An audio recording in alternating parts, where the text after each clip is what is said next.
বড়ো সাহিত্য সভাৰ ৬৪তম অধিৱেশনৰ লাইহুদা স্থাপন ডিমাকুছিৰ দৈমনগৰত লাইহুদা স্থাপন কৰে বিটিআৰৰ মুখ্য কাৰ্যবাহী প্ৰমোদ বড়ো, বিধানসভাৰ অধ্যক্ষ বিশ্বজিৎ দৈমাৰী, বড়ো সাহিত্য সভাৰ সভাপতি ডক্টৰ সুৰজ নাৰ্জাৰীয়ে।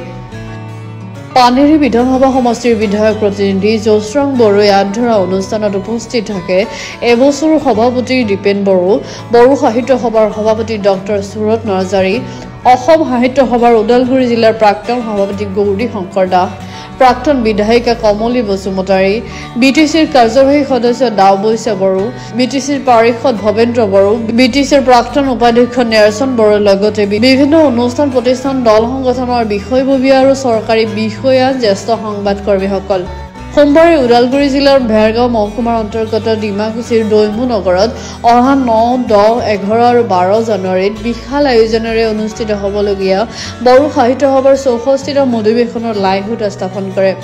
ভাষণৰ মাজতে বিধানসভাৰ অধ্যক্ষ বিশ্বজিৎ দৈমাৰীয়ে জানিবলৈ দিয়ে যে অসমৰ লগতে ভাৰতৰ বিভিন্ন প্ৰান্তৰ ৰাইজ আৰু প্ৰায় ১০খন দেশৰ এম্বেচেডৰ উপস্থিত থাকিব বড়ো সাহিত্য সভাৰ অনুষ্ঠানত।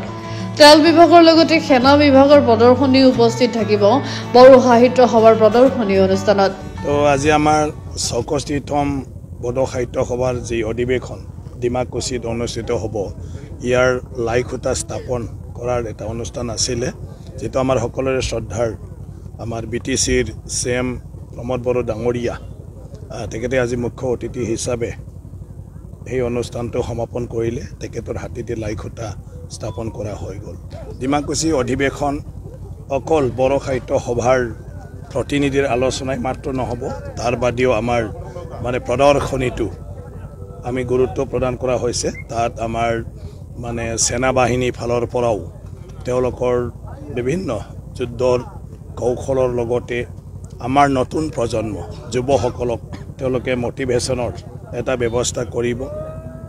আৰু ইয়াৰ বাদেও আমাৰ কৃষি বিভাগ, তাতেও আমাৰ বহুতো আমাৰ নতুন যুৱ চামক আধুনিক খেতি পদ্ধতিৰ বিভিন্ন মেচিনাৰী ব্যৱহাৰৰ এই বিষয়বিলাকৰ ওপৰত তাত আমাৰ মটিভেশ্যনেল প্ৰগ্ৰাম হ'ব।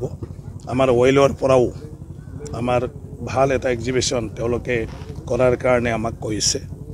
তাৰ বাদেও বিভিন্ন বিভাগৰ ইয়াত এক্সিবিশ্যন হ'ব।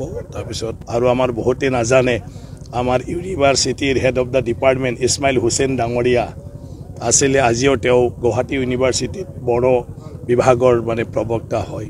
বাকী ইয়াত প্ৰতিনিধি হিচাপে নেপালৰ বড়োসকল আহিব, বাংলাদেশৰ বড়োসকল আহিব।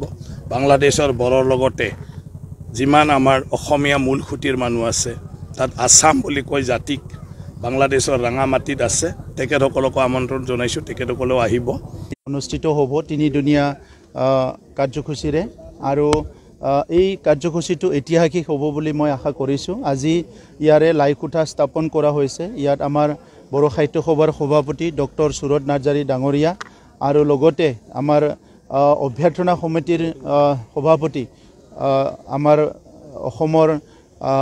অসম এছেম্বলিৰ অধ্যক্ষ বিশ্বজিৎ দৈমাৰী ডাঙৰীয়াৰ লগতে বহুতখিনি ডিগনিটেৰিজ ইয়াত উপস্থিত আছে, দল সংগঠন চবে উপস্থিত আছে। ডিমাকুছিত বড়ো সাহিত্য সভা অধিৱেশন অনুষ্ঠিত কৰাৰ কাৰণে বহুত দিনৰ পৰা ৰাইজে বিচাৰিছিলে, আৰু সেই হিচাপে এতিয়া বড়ো সাহিত্য সভাই ডিমাকুছিত আহিছে। এইবাৰৰ অধিৱেশনটো ইয়াত অনুষ্ঠিত কৰাৰ কাৰণে ময়ো আদৰণি জনাইছোঁ আৰু ভগৱানৰ ওচৰত প্ৰাৰ্থনা কৰিছোঁ যে সেই 3টা দিনত যি দিনকেইটাত কনফাৰেন্স হ'ব, অধিৱেশন হ'ব, সেইটো যাতে সকলো দিশৰ পৰাই এটা ভাল পৰিৱেশত সম্পন্ন হয়, ইয়াৰ কাৰণে ভগৱানৰ ওচৰত প্ৰাৰ্থনা কৰিছোঁ। আমি সকলোৱে জানো, আপোনালোকেও জানে যে বড়ো সাহিত্য সভা বড়োসকলৰ সবচে হায়েষ্ট এটা অৰ্গেনাইজেশ্যন। আমি ইয়াৰ আমাৰ অভিভাৱক অৰ্গেনাইজেশ্যন হিচাপে, সংগঠন হিচাপে ধৰা হয়। 1952 চনত জন্মগ্ৰহণ কৰাৰ পৰা আজিলৈকে বড়ো ভাষা সাংস্কৃতিক লৈ পেলাই যিখিনি বড়ো সাহিত্য সভাই কাম কৰিছে সেইটো অতুলনীয়।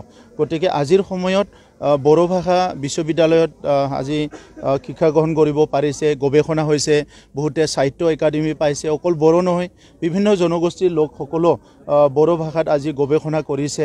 চ' এটা নেশ্যনেল লেভেলত এটা অৱস্থাত বড়ো ভাষা আহি গ'ল, আৰু 8th শিডিউলত ৰিকগনাইজ হৈ গ'ল বড়ো ভাষা আমাতকৈ ভাৰতত বহুত সংখ্যক লোক থকা জনগোষ্ঠী আছে কিন্তু তেখেতসকলৰ ভাষাও আজি 8th শিডিউলত অহা নাই কিন্তু বড়োসকলৰ ভাষা আজি 8th শিডিউলত আহি গ'ল গতিকে বড়ো সাহিত্য সভাৰ দীঘলীয়া যিটো সংগ্ৰাম দীঘলীয়া যিটো পৰিশ্ৰম এইটো এতিয়া ফল ধৰি আছে মই আশা ৰাখিছোঁ এই অধিৱেশনৰ পিছত বড়ো ভাষা সংস্কৃতি বিশ্বৰ বুকত আৰু এখোজ আগুৱাই যাব মই সেইটোকে আশা ৰাখিছোঁ থেংক ইউ টংলাৰ পৰা মিন্ময় চহৰীয়াৰ ৰিপৰ্ট গ্লোবেল এনি 24/7